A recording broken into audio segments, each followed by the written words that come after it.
think about how you're going to open the conversation with people and how you're going to ask questions to get them to talk about how they feel.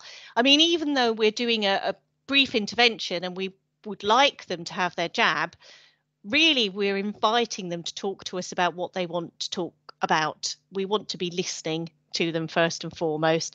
I mean, with any of us, it's true that we don't want someone to come in with a hard sell and tell us what we must be doing. Everyone appreciates the opportunity to be listened to. And that's so important, I think, when it comes to the vaccine.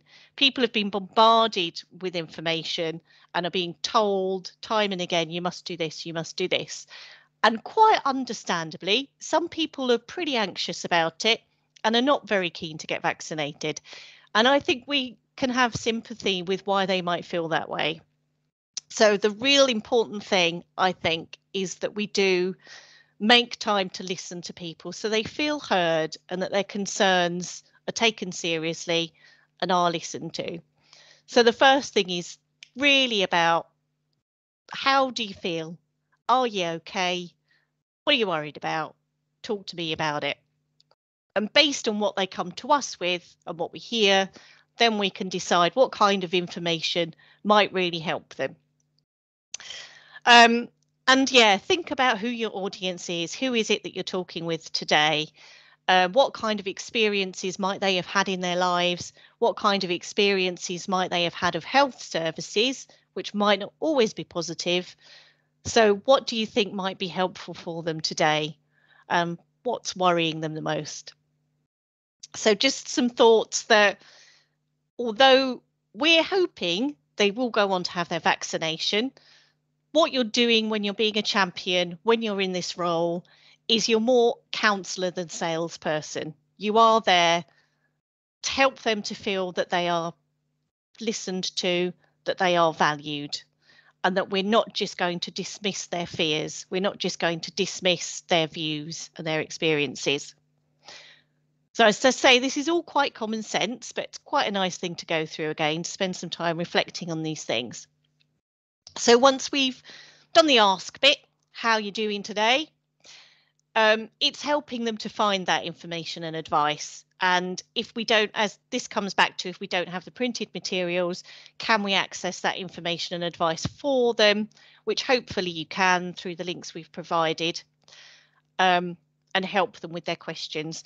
We won't always have the answers to everything, but we will be able to find someone that does know the answers. So if you get stuck, you've got my contact details at the end here, and I won't be dealing with things on my own either. I've got a whole team of NHS people that we can ask, including the likes of Claudette and other people that really do understand medicines, which is not something I understand. So there's ask, assist, and then act. Obviously, when we're talking about brief interventions, the hope is that once we've listened to people and helped them with information, they will take an action. And in this case, that action is hopefully getting vaccinated, which will probably be their booster, but might even be their first or second vaccination. It could even be that the vaccination they're needing is their flu jab, which is still really important. We don't want that to get lost. We still would like people to have their flu jab if they're eligible for that. And I've put something in here because this has come up a lot in our conversations with our engagement leads that are out there talking to communities every day, is there are reasons why people aren't trusting us. They're not trusting the NHS, and they're certainly not trusting the state, because people have had bad experiences. We all know about Windrush. There's been this very controversial Borders bill that's come through. People have experienced racism, structural racism, and other forms of prejudice, and might not have had a good experience. So I think it's really important that we acknowledge that, and we don't try to gloss over it. So when we're talking with people, we need to understand those lived experiences that they might have had and be sensitive to those in how we approach them. And consider what support and reassurance might help them. We would like to persuade them, ultimately, but we don't want to be a bully about it. We want to kind of help and encourage and support and provide the right information that people need to hopefully make a decision that we truly believe will keep them and their family safe. So, a little bit about active listening, which is ironic when I'm sitting here just talking at you for ages. What do we want to understand? We want to really listen to them so we understand where they're coming from. We understand who they are and the kind of experiences that they might have. And we want to give them the opportunity to express themselves so that they feel that we are listening in a meaningful way.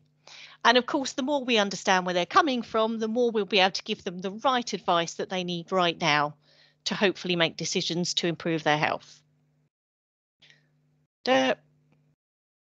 So, do you think you're a good active listener? Hopefully everybody does, but it does take a bit of practice. And I'm sure those of you that are in very engagement type roles will know that it does take some practice to really be present, to really be with somebody and really focus on what they have to say, rather than straight away thinking about what our solutions are. It is something that does take a little bit of practice to really be present with people, really listen, reflect back to them what it is you believe you're hearing to make sure that you are on the same page. Now, of course, it says here using verbal and non-verbal techniques. This is what can be so much more difficult when we're online or when we're on the other end of a phone, that we don't have that full arsenal of communication techniques that we'd usually have. So I think it's even more important that we indicate how much we are listening and that we are understanding. And here, and nearly at the end of these actually, this is my last slide, is looking after yourself. Now, I said right back near the beginning that one of the things that we do want to talk to people about keeping safe over winter is their mental well-being. I think that almost runs the risk of being a bit lost in everything else that we're pushing out there at the moment with the vaccine.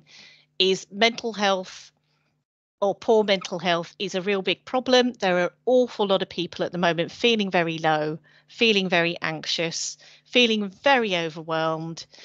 And I think it's really important that we're mindful of that in the people that we're supporting and in ourselves as well. It's something I do with our team quite a lot, is try and remind them about looking after themselves, because with another hat on, I'm a humanist chaplain, so I try to bring that into my work about reminding people that you need to take time out to look after yourself as well. And it can be, if you're listening to people that are in distress, that are anxious, they're really worried about the vaccine and what might happen to them, really worried about COVID and what might happen to them, or may well have lost people to COVID. It can be a lot to take on yourself and can leave you feeling quite emotionally tired. So make sure that you're taking time out, whatever you're doing this winter, to look after yourself as well and take a break from that. Hello, Brian. Yes, my cat's just come in. So yeah, think about what does help you, what lifts your mood, what hobbies.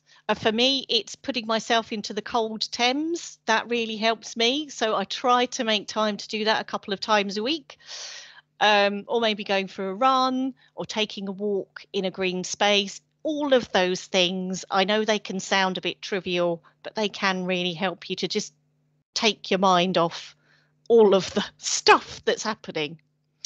And yeah, if you're not looking after yourself, you can't be there for other people. So it's really important that you do practice self-care, look out for yourself in order that you can better support other people.